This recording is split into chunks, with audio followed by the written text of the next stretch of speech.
Ladies and gentlemen, boys and girls, welcome to episode 6 of Spearhead Sundays. I hope you are having a shit one.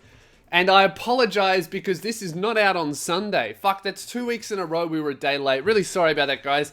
I had some fucking issues with iTunes. I think they had some issues with the thumbnail or whatever, or the content or some swearing. I don't know what the fuck their issue was, but it wasn't uploading correctly. But we've got in contact with iTunes support and it's all fixed now. So there'll be no more late podcasts. I'm going to start recording them on probably Friday as well, just to give us a bit of a buffer to fuck up and still get it out on Sunday. So moving forward, Spearhead Sundays will actually happen on Sundays. How fucking good is that? So yeah, I hope you guys are having a shit one, because, man, Valentine's Day happened, didn't it?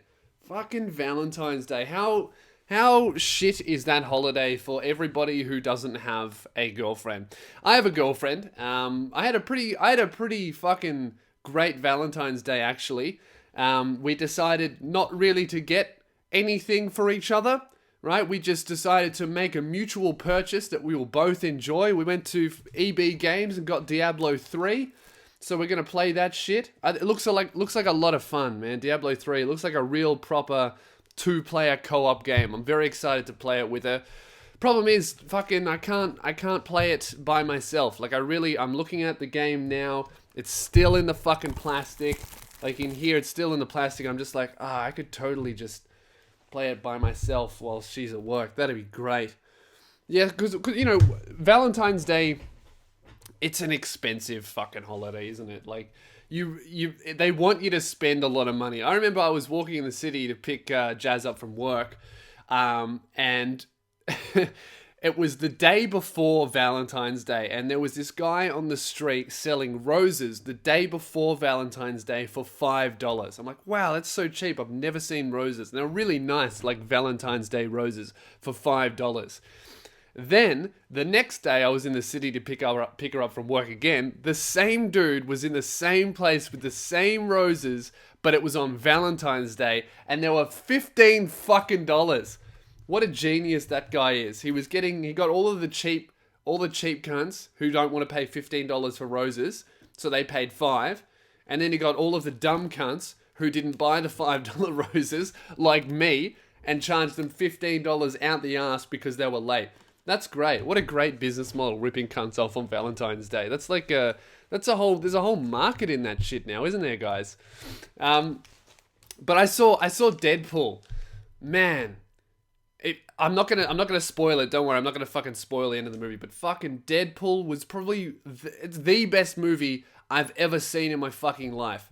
That's amazing. If you're a fan of the Deadpool comics, please go and see that movie. Even if you're not a fan of Deadpool comics, go and see it. It's the funniest movie I think I've ever seen, and it wasn't even really intended to be a comedy.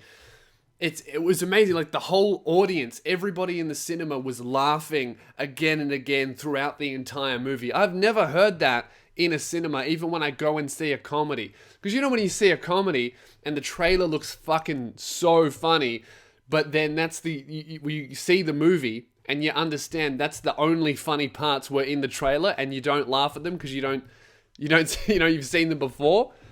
That's probably the best thing about that movie, is it was just funny and punchy the entire way through. It was R18, it was violent, there was swearing and sex and tits and dismemberment. It was amazing. Probably one of the best movies I've ever seen. I left that cinema just absolutely thrilled. Like, I wanna be on a movie like that. I want to work and make a movie like that. I just left feeling inspired.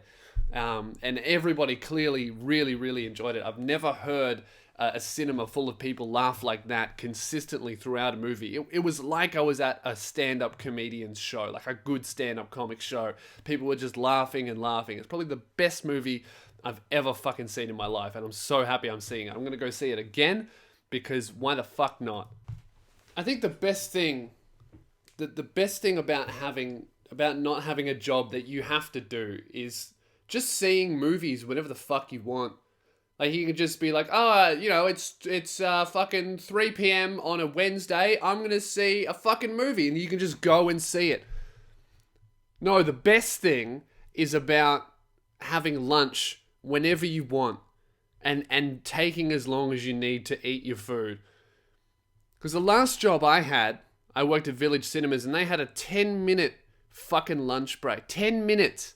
10 minutes, which is a ridiculous amount of time, right? 10 minutes, that gives you exactly enough time to get off the phones, pack up your stuff, leave the office, place an order for some food, wait 5 minutes for the food to arrive, get your food, wait 3 minutes for the food to cool down, and then throw it in the fucking bin, and then go back to work, and you're still late and you get reprimanded.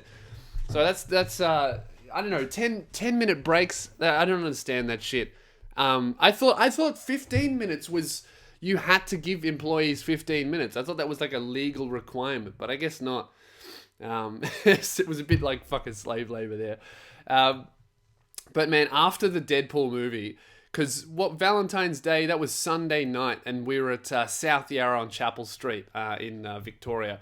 And fuck, it was the funniest thing, because we got out at like midnight, and we got out of the cinema at midnight, and then we had to drive down Chapel Street. So we saw all of the drunk fucking shenanigans, girls in extremely short dresses falling over in high heels that they can't walk in, and guys just yelling and trying to be fucking macho, but they're just pissed and they hate themselves. It's the funniest fucking thing driving down that street, I swear. And I had one of the most amazing experiences on Chapel Street that night. I saw an explosion of drunk behavior that was just amazing. So we're driving really slow because the traffic is always slow because everyone's trying not to fucking hit people because they all cross the roads like drunk idiots. So everyone's driving really slow. So it's like a safari. Driving down Chapel Street at night, it's like a safari. You can see all of these dangerous idiots walking around and preying on girls. It's amazing. It's like National Geographic shit. The only thing missing is David Attenborough talking. As you can see, there is an extremely violent, drunken Arabic man yelling at a girl who he wants to fuck. And you can see the girl who he wants to fuck is yelling back at the Arabic man, and he's about to punch her in the face. So you see all that kind of shit. But this actually happened, okay? So we're driving down Chapel Street, and there's this 40-year-old dude who's fucking absolutely smashed. He's so pissed. He's trying to ride his bike down the street, right? He's riding it down the street and he's swerving everywhere, and then he kind of stumbles and he has to get off the bike to cross the road. So there's two Indian guys who look dead sober just walking behind him trying to stay out of his way. And so the guy gets back on his bike, goes down a slope onto the road, and then completely swerves and fucking stacks it, and then has to like stumble towards the Indian men because he's been thrown off his bike and he's trying not to fall over. So he falls off the bike and then runs and then is face to face with these two Indian guys who are just like, whoa, what's going on? Not laughing at the guy. I was fucking pissing myself from the car. It was the funniest thing I've ever seen. And then he falls off the car and you can see he falls off the bike and he's face to face with these two Indian guys, and you can see that he's really drunk and really embarrassed. And because he's drunk, that embarrassment, he doesn't know what to do with his embarrassment. So he's just like, I'm gonna just turn this embarrassment into fucking anger. And then he starts yelling at these two Indian guys, and they're like, oh, what's going on, man? You fell off your bike and now you're just yelling at me, like, what's going on? And he's yelling at them, and then he punches the guy in the face, like the shittest punch I've ever seen, an extremely drunk punch. Like, I just fell off my bike, and you saw it, and now I'm embarrassed, so, yeah, fuck you! And then he punches the Indian guy, and the guy just, like, goes, whoa, what the fuck, and steps back, exits himself from the scenario, and then the drunk guy gets back on his bicycle and swerves away and just rides the bike away. It was the most fucked thing I've ever seen. And then 5 seconds after that happened, behind our car, we hear this massive fucking bang, and people start screaming. Some girl has been hit by a car, And then everyone's yelling and screaming and surrounding. Oh my God, I've been hit by a car. These two Indian blokes, like this guy's been punched in the face, and he's yelling at his friend who didn't do anything for this drunk guy they could have easily handled. And then there's this girl behind us who's been hit by a car. Everyone's freaking out. And I'm just laughing going, man, what a great fucking movie Deadpool was. I don't know, it was the craziest shit that I've ever seen on Chapel Street. And I'm very, very glad that I was there to witness it. But speaking of movies, I read this fucking article. I read this thing about the actor from Game of Thrones who plays that little cunt. I haven't seen Game of Thrones or read the books. Who's that little rapist cunt who everyone just hated? What's his name? King Joffrey, was that his name? I don't fucking remember. King Joffrey, the dude looked like a 12-year-old meth addict with a crown. And I just looked up the guy, Jack Gleeson. I just looked it up now. Jack Gleeson, who played fucking Joffrey Baratheon in Game of Thrones, or what? I don't know anything about fucking Game of Thrones. You don't listen to this for me to say researched opinions or anything like that, I hope. Anyway, so I read that this guy, the character's dead. Spoilers, I don't know. So the character died, so they don't need the actor anymore, obviously. So after Game of Thrones, this kid. He's 23 years old. He's just retired from acting to pursue just scholarship shit. He wants to just learn stuff, which he started acting when he was 7. He's 23 now, and he's just like, yeah, I've fucking had enough. I'm just going to retire. This cunt has made that much money that he's just sick of acting, and he's going to retire. And now he just studies. He just learns shit. He's taking up philosophy. That's a rich cunt thing to do. He's studying philosophy and theology in Dublin. In fucking, what is he doing? Oh no. Is he still doing that? What is he doing? Yeah, now he's retired from acting. Here we go. In 2012, Gleeson indicated an intention to retire from acting to pursue an academic career. What is an academic career? What the fuck does an academic do? An academic is just a guy who goes, yeah, I spent 8 years and I got me fucking bit of paper, so now I jump on a current affair and tell you that you're wrong. That's what an academic does. Or he's like, I've fucking published a paper on something extremely obscure and I researched it well, so everybody, pats me on the back because I'm an academic. Because really, the only people who can be academics are the people who... An academic is a really smart person on Centrelink. That's what they are. They don't have a job. That's what an academic is. See, I'm definitely not a fucking academic. This guy's probably way smarter than me. But really, he made that much money of Game of Thrones that he just retired at 23 and he's just going to learn shit for the rest of his life. That's amazing. Because when you think about it, sometimes actors, they make like $20 million out of a movie. $20 million. Let's say a dude is 30 years old, or 27 years old, okay? So, really, you could expect this guy to live for at least 60 more years. Let's say he gets paid fucking... Where's my calculator? A dude gets paid $20 million for something, and you divide that by 60 years, right? $300,000 for every year for the rest of his life. If he did one movie where he got paid like 20 fucking $1 million, he could live off $300,000 a year, do nothing else for the rest of his life, and he would be totally fucking cool paying himself that amount of money. That's rich forever. If you make $20 million off a movie, you can just fuck hookers and be a rich cunt for the rest of your life, and that's all you have to do. So this guy who's done Game of Thrones has just quit Game of Thrones, quit acting, and now he just fucks hookers all day. That's the life. That's the life, ladies and gentlemen. And I'm incredibly jealous, and fuck him.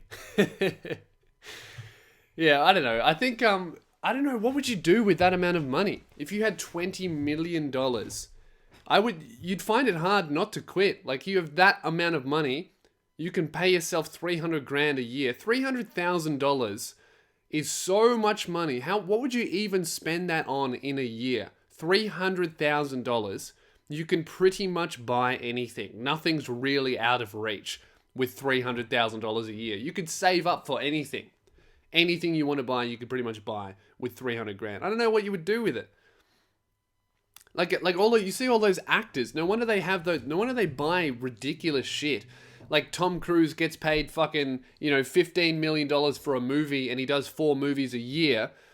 That's no wonder he's out there, fucking getting involved with Scientology. There's nothing else to spend your money on. Like he makes $60 million in a year. Scientology comes around and goes, yeah, mate, fucking aliens control your emotions and the world's gonna end. Do you want to give us $10 million because we'll brainwash your kids? Like, what are you gonna do? Say no? It's like, I got $10 million. Brainwashing might be, something to do. Better than fucking hookers all day, I bought a few houses. I bought a couple of boats. I might as well, fuck my kids up for 10 mil, Scientology my shit up. No wonder they get involved with that shit. You don't see any poor people getting involved with Scientology, that's for sure. But I've been trying to gig more, guys. I've been trying to do more gigs because my show's coming up. There's only a month and 2 weeks until my first show in Melbourne, so I'm very, very fucking excited. The other day, I figured out the order of my show, and now it's just a matter of making sure every joke flows nicely into the other one, and I'm really excited to start performing it. Sydney, I'm hoping, will be on sale this week. Melbourne's on sale already, lousespears.com/gigs. Sydney, I'm pretty fucking sure will be on sale this week. The same with Perth and Brisbane. It's looking like they're going to be locked in. I'm just, figuring out the final fucking things of how much it's going to cost and what equipment I need and everything like that. So it's just like the tedious back end stuff, but hopefully it will be on sale this week. So the pre-sale for everybody interstate will happen on my mailing list. If you're not on my mailing list, get on there because I'm only doing 1 show in all of the other states. It's not like Melbourne. I'm doing 12 in Melbourne, but I'm only doing 1 in every other state. So they will sell out. Last year they all sold out, and I'm not doing bigger theaters this year. So I'm bigger, but I'm doing the same size theaters. So I would really recommend getting on a pre-sale if you want to get tickets to that. So to get on the pre-sale and the mailing list, it's lousespears.com/gig list. G-I-G list. What? Huh? lousespears.com/gig list. Fucking listen, you idiot. So that's a really good way to support the shit that I'm doing, is coming to see a show. If you're listening to this and you can't see a show, like you're from outer space or America, same shit, you can support the show on Patreon. So Patreon has made a massive, massive difference to the amount of content I can put out there. So thank you very much to everybody who's supporting me on there. Just search Lewis on Patreon, Lewis Spears on Patreon. Don't support any Lewis on Patreon. Try and get the right Lewis, because then you just be throwing your money away on some cunt who draws hentai. Do you know how many people draw fucking hentai on Patreon?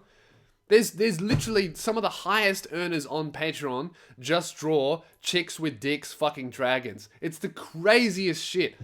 Like, I looked up when I first started my Patreon, I wanted to see the highest earners on Patreon so I could, see the best way to do it. And they're all hentai drawers. Like, if you support these people on Patreon, they pump out fucking pictures of chicks with dicks and anime girls getting fucked by werewolves every single week. So I guess if you're really into that stuff, there really is nowhere to go to get that kind of stuff. Hey, you kind of have to support these freaks on Patreon who are really good at drawing cocks. Could you imagine if that was your job? I'm not even kidding, guys. There's somebody on Patreon earning $40,000 a month, and they draw hentai. 40,000, what's that, like $500,000 a year almost, and they draw like fucking porn. That's their job.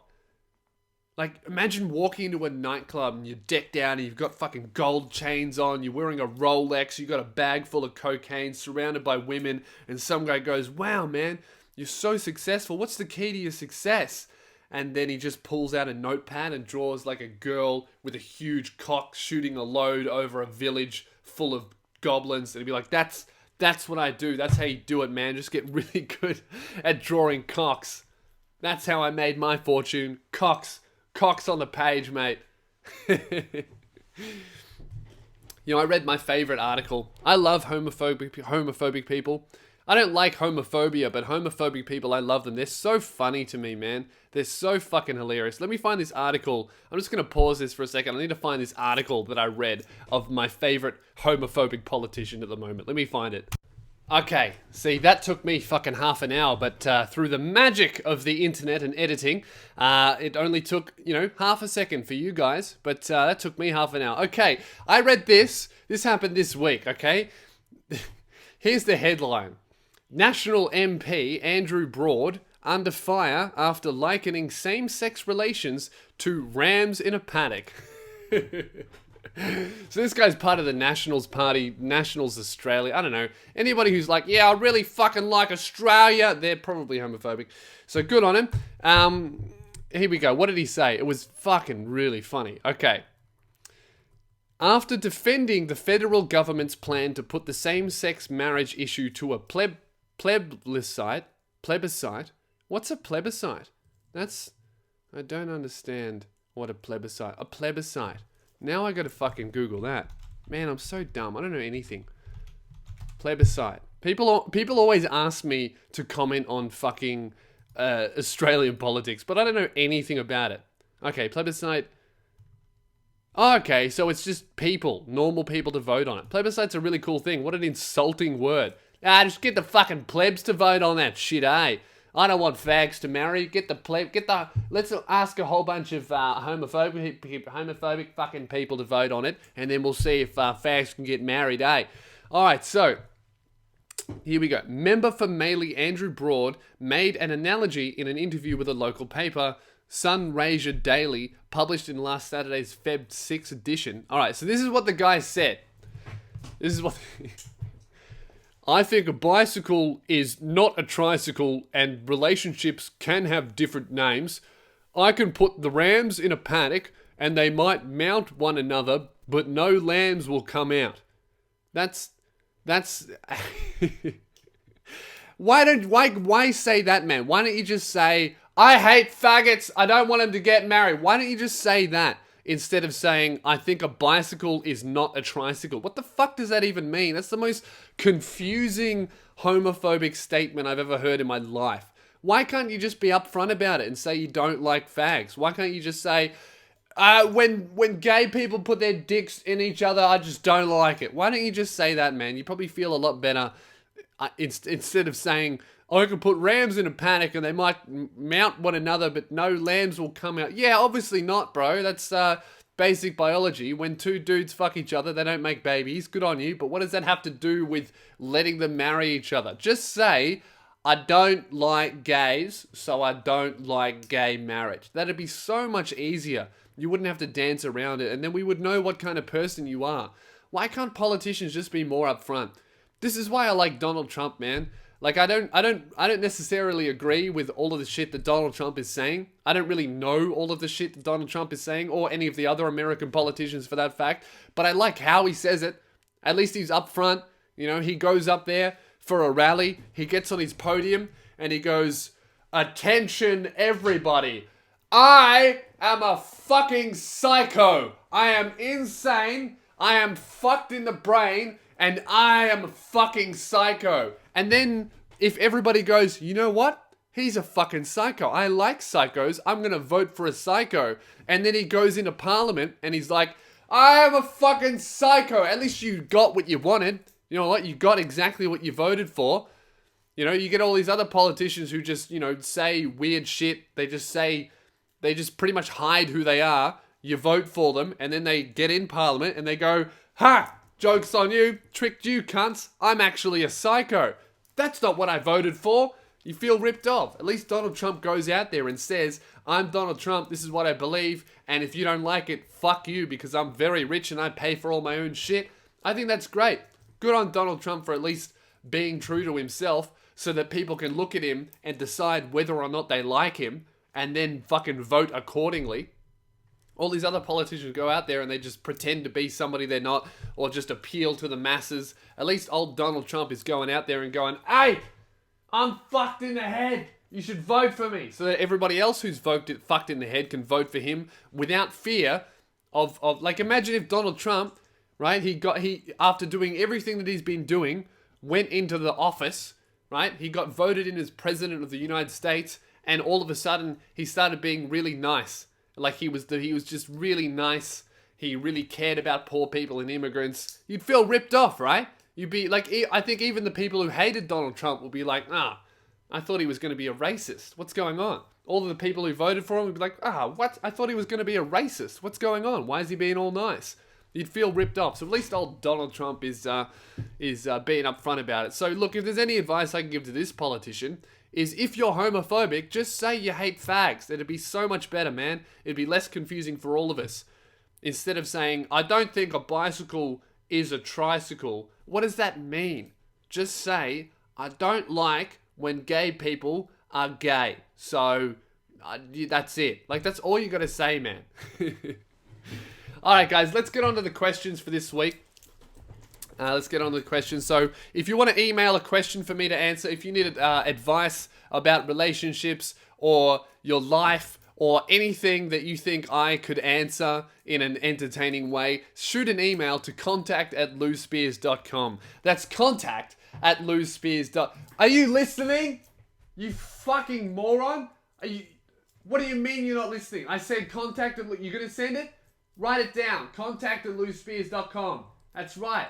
Sorry about that, guys. He just wasn't fucking listening. All right, so the first email. All right. Hey, Louis. Been listening to your podcast. Congrats on 100k subs. Thank you very much, man. You can refer to me as Foti. WOG name. Okay, so apparently it's a... man, I hope that's not like the Italian equivalent of nigger and you're just getting me to call you that, man. I'm going to get in trouble. Foti. All right. Anyway, I'm 19 years old. I really like meeting new people and more importantly, girls. But my problem is I can't make small talk. It's not that I'm bad at it. I just don't like it. I hate making conversation for the sake of it. You should know I'm a think tank kind of guy and I overthink things before I even walk up to people, which almost always ends up bad for me. I was wondering if you have any tips to help with this. I hate to break it to you, Foti, but small talk is the only kind of talk that you can do with girls. What do you want to go up to them and be like, yeah, hey, nice to meet you. Do you want to talk about politics and the state of the world and economics? No, girls don't want to talk about that. They want you to take control and be like, hey, I'm going to talk to you about absolutely nothing and also subtly imply that I want to put my penis inside you. And if you're interested, you'll reciprocate this conversation and maybe in a couple of days, I will put my penis inside you. That's what girls appreciate, man. You just got to be upfront. You just got to, if you want to talk to girls, if you want to get a girl to have sex with you, you need to make that clear within the first half an hour because otherwise she's going to be like, I don't know what this guy wants, so I'm going to put him in this box. This friendship box and he can never get out of it and that's it. I'm going to put you in this box because that's what people do. If you come up to somebody and they don't understand why you're talking to them, they're going to decide for you, put you in that box and it's almost impossible to get out of there. So you need to, man, just be confident. You got to fucking stop overthinking it. Stop being a think tank dude, right?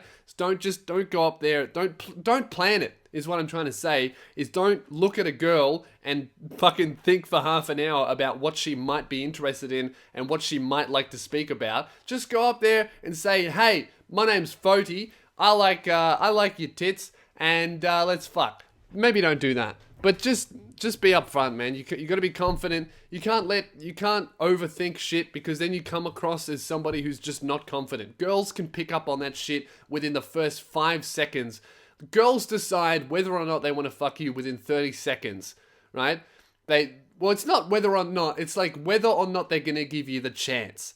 They don't like look at a guy and then they come up to you. Like, it's not like a guy approaches them and they're like, yes, I'm going to let him fuck me. It's not that, right? A guy will approach, they'll listen to you, judgment free for about 15 to 30 seconds. And after 30 seconds, they're either never, ever, ever going to let you fuck them in a million years, or they'll give you the chance, maybe it'll happen. So within that 30 seconds, just make a good first impression, be confident, go up to them, don't overthink it, give them a little compliment, say, hey, I like that handbag, is that where you keep your drugs? And a fucking joke, just make a joke, be funny, and they'll pick up on that shit, man. Just, what I'm trying to say is don't overthink it because people can pick up on that stuff and it makes them nervous and not comfortable. So there you go, Foti, whatever that means. Oh, maybe that actually is your name. And I just bagged it for like 2 minutes. Well, if that is your name, Fody, that's probably why girls don't want to fuck you. No, I'm just kidding, man. I'm sure you work it, bro. I'm sure you work it. Next email. Hey, Lewis. Fucking love your vids so much. My name is... Oh, I think this guy wanted to be anonymous. For the sake of the podcast, call me faggot. Because you love that word. Or wank stain. I'm just going to call you faggot stain, all right? So my best mate's sister is kind of hot. Oh, dangerous territory. I have the hots for her, but I'm 99% sure she doesn't feel the same. A pussy slayer like you would know how to hit on chicks. What should I do? What's going on this week? Just all of the virgins tuning into my podcast. What should I do? How should I ask her out or approach her? Thanks, man. I can't wait until you come to Perth. Appreciate that, faggot stain. Catch you later, cunt. All right, cool, bro. Okay, so I'm a little bit confused about what you want. So you just said you're 99% sure she doesn't like you, but you're going to try and hit on her anyway. Man, I'm pretty sure your only option left is rape. I don't know, man. If I don't know if you've given it a shot or not. Like, it's a bit of a hard situation. Like, it's your mate's sister, so you can't really be too strong because your friend is going to be like, "Hey, my sister's just not interested. Just stop. Just fuck off, bro." I think you need to weigh up how hot this girl is and how good your relationship with your mate is, right? So, because this kind of thing could ruin the friendship you have with her brother. And you don't want that, right? You don't want to fuck up that. Never let a girl ruin your friendship with another male, because if a girl will ruin if a girl takes control and ruins a friendship, whether it's her brother or somebody that you know or whatever it is, if a girl will willingly ruin your friendship with somebody that you knew before her, she's a bad girl. Stay away from that shit, because she's just going to do that to all of your friends. And then before you know it, you're going to be 45, you've got no friends, and then you're in a garage with a gun in your mouth. So don't do that shit, man. Don't fuck up your friendship just because a girl is hot. There's so many girls out there. Don't just throw good friendships away for girls. I don't know, man. Again, like I said with the other one, if you're 99% sure she doesn't feel the same, that sounds like you haven't really given it a go. So just give it a go, man. Next time you're over there and your mate, get his blessing. Say, "Hey, is it okay if I try it on with your sister?" And if he says yes, go for it, man. And just be confident. Like I said with the other dude who can't hit on girls, just be confident, be upfront. Maybe say, "Hey, I've been seeing you a lot around, because I come around to your house a lot. I see you in your pajamas and your underwear walking around getting cereal, and it just gives me a fucking hard on, so I would like to take you out on a date." Maybe don't say that. Maybe just be upfront. Say, "Hey, I see you around here a lot. I think you're gorgeous. I would love to take you out without your brother. Is that cool?" And then she'll say yes, or she'll say no, and then there you go, man. Give it a go. That's what I can say, faggot stain. Just give it a go. All right. This is a good one. This is one from somebody who has a girlfriend. Okay. So the subject line of this email was, "Girlfriend is a fucking idiot. Please give me advice," which is a bloody great subject line if I say so. Keep me anonymous, please. Alrighty. "Hey, Lewis, my girlfriend thinks that having any small pain is a sign that she's dying. She looks up, 'Why does my chest hurt?' and comes to the conclusion that she's having a heart attack, rather than she just ate a bit too fast. I've taken her to the fucking emergency room 3 times in the last 30 days, and each time they've sent us home within 3 hours. It's really starting to piss me off, and I'm thinking about just ending it all together. Any thoughts would be appreciated." Wow, man, that sounds pretty fucking... Some people are just like that, hey. They just think that the world is ending. They just think that they're getting sick all of the time. I know people like that. They just, "Oh, I've got this symptom. I'm going to look it up on WebMD. Oh, no, I've definitely got cancer and I'm going to die in the next 2 weeks." I don't know, man. Like, I think people who think that they're sick all the time, it's kind of a pessimistic way to look at things. I don't know. Obviously, this girl is exaggerating what she actually has. Like, she has a chest pain. You think it's because she's eaten too fast. She thinks she's having a heart attack at, I assume, like 20, which is very unlikely. I don't know. It sounds like she wants you to save her, man. If you have to take her to the emergency room 3 times in the last 30 days, maybe it's more about you taking care of her than her wanting to save her own life. A lot of people, it's not just girls, will just test relationships and test friendships. How much do you actually care about me? If I tell you I'm having a heart attack and you don't believe me, will you still take me to the hospital just in case? Because you care about me that much? It sounds a bit like a test, man. It sounds like she's kind of testing you. That's not really a healthy relationship. I don't know how good your relationship is outside of all this shit. All I have is a paragraph about how she goes to the hospital too much and gets you to take her. But it sounds like that she's testing you. How much does this guy actually care about me? Will he take me to the hospital even if he doesn't believe that I'm actually sick? And that's kind of a scary thing to be involved with, man. I don't know if you want to be, involved with that kind of shit. So I don't know, man. Weigh it up yourself. If you're sick of that kind of stuff, that seems like, if you have to take her to the hospital 3 times in a month and it's all been bullshit every single time, one day she's going to actually be having a heart attack and you're going to go, you know what? Fuck you. You're fucking pretending, right? I think you're bullshitting. And then she's going to die, right? And then you're going to be kind of liable for her death and that's going to fuck you up forever. So get the hell out of that situation, man. I think you should get out of that relationship. It doesn't sound very healthy because she doesn't think she's very healthy. All right, guys, that wraps it up. That wraps up this week's Spearhead Sundays podcast. Sorry it was a little bit late.